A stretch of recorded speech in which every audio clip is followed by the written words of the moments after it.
Well, it felt for the European Capital of Culture that I wanted to do a European classic, but I wanted, like with the rest of the season, to have a Liverpool heartbeat. And I'd read lots of translations of Tartuffe because I love it as a play. And then some of them are written in rhyme and some of them are written in prose. But reading it, it felt that Roger and Molière were a match made in heaven, the wit, the irreverence, scepticism, but the joy of language, I think, that they both share just felt perfect.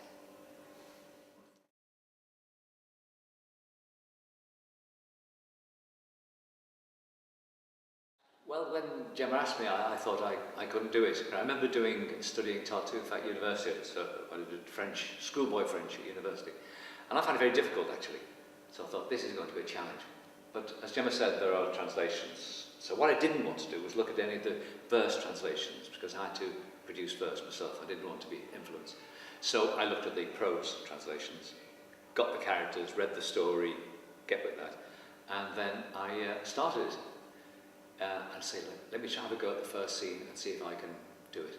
And I could, and I found all these years spent writing poetry suddenly bore fruit. And I sort of enjoyed it, going into it very quickly. So it was great, and not a thing I would have gone to in doing, so very grateful for Gemma for thinking of me, obviously.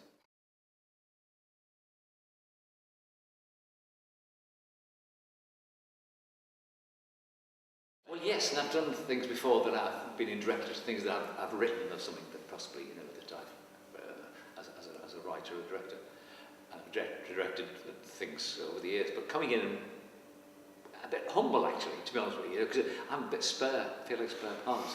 Now, He's essential. Essentially, but they don't make me feel that. I mean, Gemma's, they refer to me, but this is Gemma's job. Gemma here with the actors who've learnt the lines, and I just watch the concentration that goes on. This is what amazes me.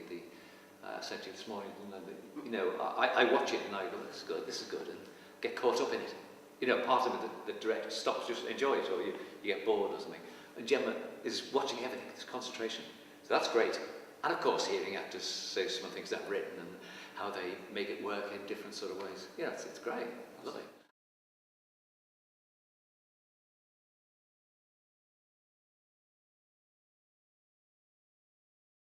Not too many, let's be honest. No. Very few, really. And we thought there might be a lot more. But, that's what I'm here for. And I love it when they say, can we change a line here? Can we think it might be better if we inverted this? Or where's the rhyme? And just this morning we had a wonderful moment where at the beginning of a scene there seemed to be room for a little bit extra of Tartuffe faking his religiousness, and it was fantastic having Roger here because he sort of came up with this mad kind of little bit Latin churchiness, a little bit French, and it was just wonderful having him here that instantly he can respond to that moment of improvisation almost in the rehearsal room. But actually, I mean, Roger sent a few drafts through, and when I went into rehearsal, I've never had a read-through where actually I've gone, I'm the only person that can ruin this. Because I've got a great text, I've cast very well, and really now it's down to me to take all these ingredients and make a wonderful cake and help it rise, and please God I set it on the right temperature.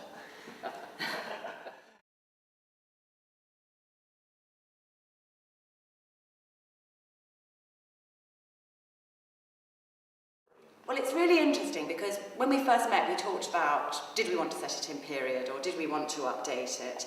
And I felt Tartuffe works very well in its period because of the sexual politics. I don't think women would just marry who their father tells them to now. And there would be things, often when you conceptualise a piece, you find you're putting a bigger foot in a smaller shoe occasionally than it really deserves. Having said that, Roger's verse and the playfulness that I wanted for the production is irreverent at times and plays around with the period. And we've taken that really, I think, as the kind of note for the whole production, that it is in 17th century France. And I've done ridiculous amounts of research about Louis XIV, Molière, the religious politics of the time. That's all necessary because you need to create a real society to then know what rules you're breaking. And for the actors, they're doing movement at the moment, which is about the period. So that we know that when they don't do it, we're self-consciously saying, well, no one would ever bow like that, and that's funny.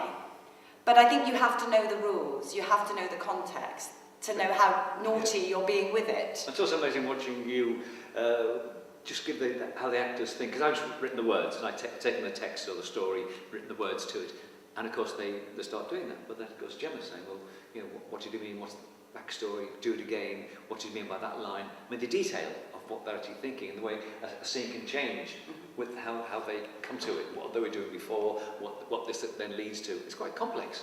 You know. It is very complex, because what you're always saying is it's hugely funny, but you want it to have integrity. And that's my love of comedy, is that it's easy to make a gag, and they all make fun of me because I've got very cheap taste.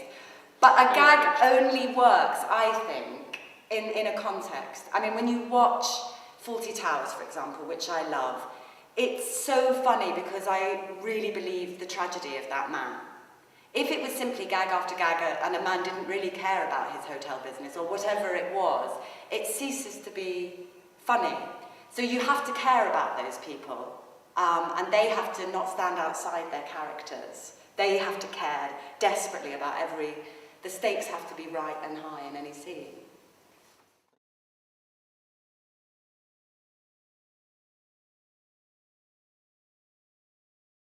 Well, good. I mean, Anya was doing a poetry event later on in the year, the Shipping Lines Festival, and I'm also doing a thing for John Moores University later on.